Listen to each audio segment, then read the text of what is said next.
Halo teman-teman semua. Ya, sebelum saya mulai pemaparan hari ini, sebelumnya saya ingin bertanya, teman-teman ingat nggak sih kapan terakhir teman-teman itu ketawa? Apakah hari ini? Kemarin, Barusan. minggu lalu, atau bahkan tahun lalu? Kira-kira teman-teman tuh ingat nggak sih apa yang dirasakan saat teman-teman itu ketawa? Sama siapakah teman-teman saat itu tertawa? Dan hal apa yang paling dirasakan saat teman-teman itu tertawa gitu? Sebelumnya nih biar kita agak rileks, aku mau ngajak teman-teman semua buat kita exercise, semacam terapi ketawa, cuman agak simple gitu. Pertama, aku minta semuanya kalau bisa untuk berdiri. Terus kita mulai dari atur nafas dulu. Kita tarik nafas. Buang.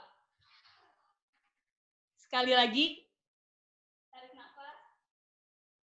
Buang. Yang kedua, saya minta teman-teman untuk tarik nafas lagi. Cuman ketika buang diganti dengan tertawa. Kita mulai ya. Tarik nafas. Tertawa. Sekali lagi teman-teman. Tertawa. Ya, mungkin terima kasih atas partisipasinya teman-teman semua di sini.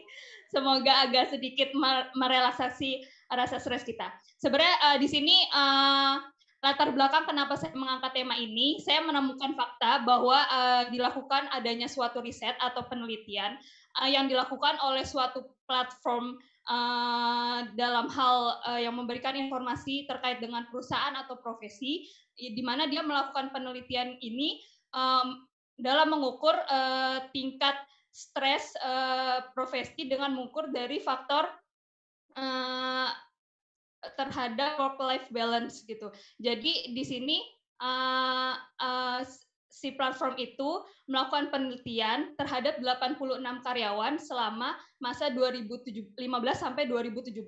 Dari hasil riset dan penelitiannya itu didapat bahwa salah satu profesi yang mempunyai tingkat stres yang tinggi dan tingkat work-life balance-nya itu cukup rendah, salah satunya adalah konsultan. Di sini sebenarnya stres itu bisa timbul dari berbagai macam faktor ya. Bisa dari lingkungan, bisa dari personal juga. Kalau dari lingkungan itu biasanya bisa stres kerja itu bisa ditimbulkan dari ada banyaknya pekerjaan atau load pekerjaan yang banyak atau tuntutan dari pihak lain dan atau mungkin juga dari adanya konflik rekan kerja. Dan selain itu juga stres bisa timbul dari faktor di dalam diri kita. Seperti misalnya perempuan yang sedang secara hormonal sedang PMS itu kan akan mempengaruhi rasa psikologis mentalnya terhadap tinggi rendahnya stres yang dia alami gitu. Kemudian bisa juga hal lain yang mempengaruhi adalah terkait dengan misalnya dia mempunyai masalah keluarga, masalah internal atau juga dapat mempengaruhi terkait dengan tipe kepribadian dari orang itu sendiri gitu. Sebelumnya saya di sini juga mau sharing. Selama di konsultan ini saya sudah bekerja hampir 2 tahun. Sebenarnya dari pengalaman saya selama ini untuk di dispute itu sendiri load pekerjaannya itu sangat lumayan banyak dan dari sisi pekerjaannya itu cukup dinamis. Dan menurut saya wajar profesi konsultan itu merasakan adanya timbul rasa stres itu yang dialami. Cuman di sini biasanya ketika kita merasakan stres yang berlebihan, kita tidak akan fokus untuk melakukan pekerjaan sehingga akan mempengaruhi tingkat produktivitas dari kinerja kita itu sendiri gitu. Nah, kemudian ketika kita merasa tidak nyaman, biasanya akan muncul tuh perasaan-perasaan insekuritas atau overthinking di dalam diri kita. Misalnya saya tuh sering banget ketika saya merasakan stres, saya tuh suka ngerasa, aduh kok kayak gini aja saya nggak mampu ya, oh kayaknya saya nggak cocok nih di konsultan gitu. Timbul perasaan-perasaan overthinking yang di dalam diri saya dan hal-hal negatif lainnya yang saya pikirkan gitu. Kemudian hal itu sebenarnya sangat berpengaruh dan dapat berdampak negatif kepada diri saya gitu. Biasanya hal itu saya biasanya saya untuk mengatasi rasa stres yang saya alami, biasanya saya aku harus tenang dulu untuk melakukan rehat dulu atas pekerjaan ini, kita berhenti dulu dan biasanya saya mencari hal-hal yang membuat saya senang atau tertawa gitu. Kenapa sih kadang teman-teman suka nanya juga, kok Mamel bisa lagi sibuk-sibuknya tapi ketawa gitu, kok bisa malah bercanda, malah hahi sama teman-teman. Justru malah itu sebaliknya, dengan tertawa itu saya merasa adalah cara saya untuk mengurangi rasa stres yang saya rasakan gitu. Sebenarnya apa sih tertawa itu sendiri dan apa sih yang bisa membuat kita itu tertawa dan apa sih sebenarnya manfaat dari tertawa itu sendiri gitu. Kalau menurut saya tertawa itu adalah suatu bentuk ekspresi dari rasa bahagia, namun bisa juga diartikan sebagai suatu kemampuan sosial, bagaimana cara kita dapat berkomunikasi, bagaimana cara kita dapat mengendalikan suatu situasi yang nyaman, bagaimana cara kita untuk dapat mengendalikan diri kita ke arah yang lebih positif gitu. Sebenarnya sebenarnya tertawa itu bersumber dari rasa humor yang sebenarnya udah ada di dalam diri kita gitu. Tinggal balik lagi nih ke diri kita mau mengaktifkan rasa humor itu atau enggak gitu sebenarnya.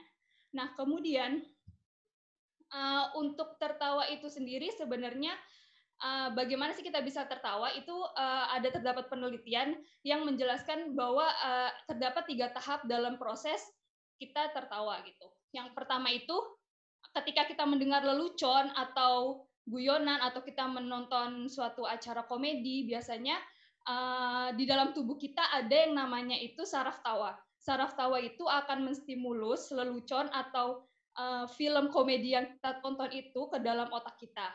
Nah, proses tahapan yang kedua, otak kita itu akan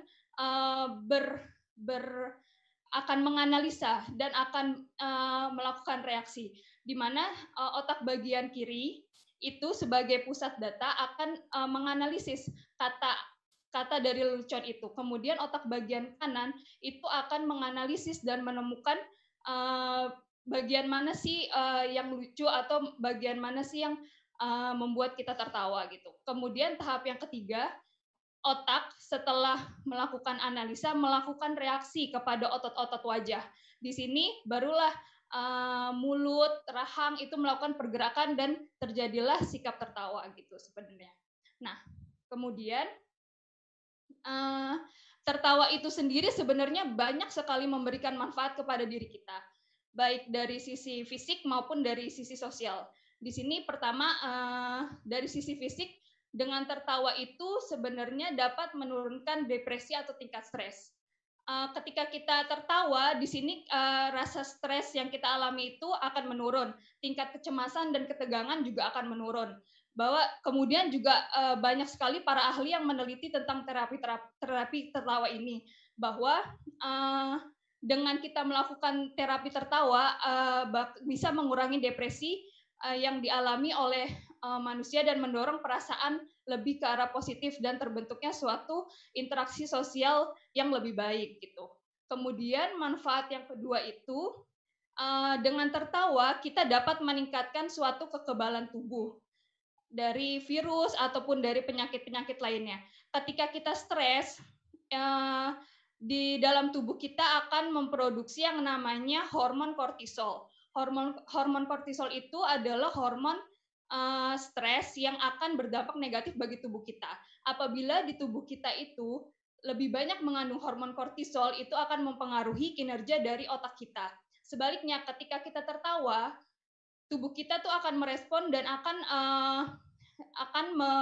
mengeluarkan hormon yang namanya hormon endorfin dan dopamin. Di sini kedua hormon itu merupakan hormon pengendali emosi yang akan berdampak bagus untuk kekebalan tubuh kita juga gitu. Kemudian manfaat lainnya dari tertawa itu sendiri adalah dengan tertawa kita dapat meningkatkan kemampuan otak. Di sini bahwa ada suatu penelitian juga yang menganalisis bahwa dengan tertawa kita dapat menurunkan tingkat yang namanya demensia. Demensia itu adalah suatu penyakit penurunan daya ingat.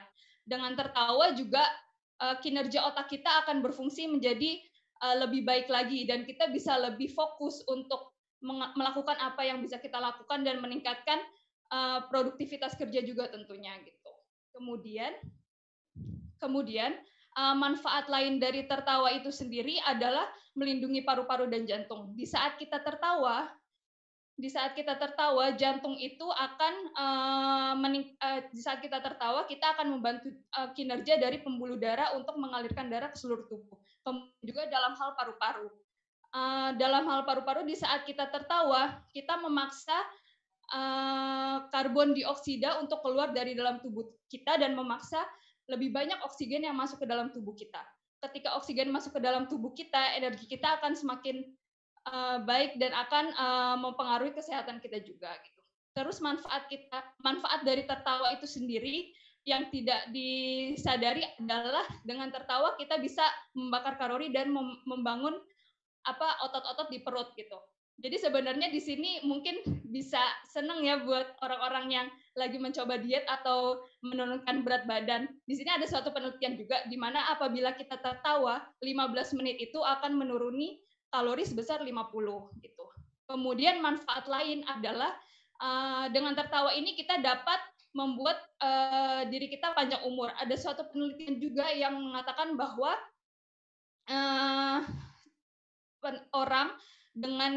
orang yang konsisten dan proporsional melakukan tertawa akan hidup rata-rata 7 tahun lebih lama dibandingkan dengan orang yang jarang melakukan tertawa atau kesenangan lainnya gitu. Kemudian di sini juga dalam hal sosial, tertawa itu dapat menciptakan suatu suasana yang menyenangkan. Di sini dengan kita tertawa, kita banyak memberikan energi positif, tidak hanya ke diri kita, tapi juga ke diri orang lain. Yang terpenting adalah tertawa itu juga membuat orang lain bahagia. Gitu. Kemudian di sini, kira-kira gimana sih kita bisa menimbulkan rasa tertawa itu? Sarana apa yang bisa kita lakukan? Sebenarnya terkait dengan sarana itu balik lagi ke diri kita sendiri. Karena diri kita yang tahu hal apa yang dapat memicu kita tertawa. Dan itu pun setiap orang memiliki tingkat yang berbeda-beda gitu. Ada yang cuman melihat meme udah ketawa, ada yang cuman nge-scroll video lucu terus ketawa, ada juga yang harus menonton acara komedi dulu baru ketawa gitu. Cuman di sini berdasarkan penelitian bahwa sarana yang paling efektif untuk dapat menimbulkan tertawa adalah dengan berkumpul bersama teman-teman. Dengan kita bersama teman-teman berkumpul, ngobrol, jalan itu 30 kali lebih banyak menghasilkan tertawa dibandingkan dengan kita sendiri gitu. Mungkin di sini untuk penutup banyak sekali masalah atau gejolak kehidupan yang kita alami dan itu merupakan hal yang tidak bisa kita hindari dan memang awam untuk kita rasakan. Begitu pula dalam hal stres. Itu merupakan hal yang wajar kita rasakan. Cuman di sini poin terpentingnya adalah bagaimana kita bisa bangkit, bagaimana kita bisa keluar dari rasa stres itu. Mungkin sedikit mengutip ucapan dari Charlie Chaplin yang mengatakan bahwa daripada menangisi masalahmu, akan lebih baik kita akan lebih menyenangkan jika kamu menertawakannya saja. Sekian dan terima kasih.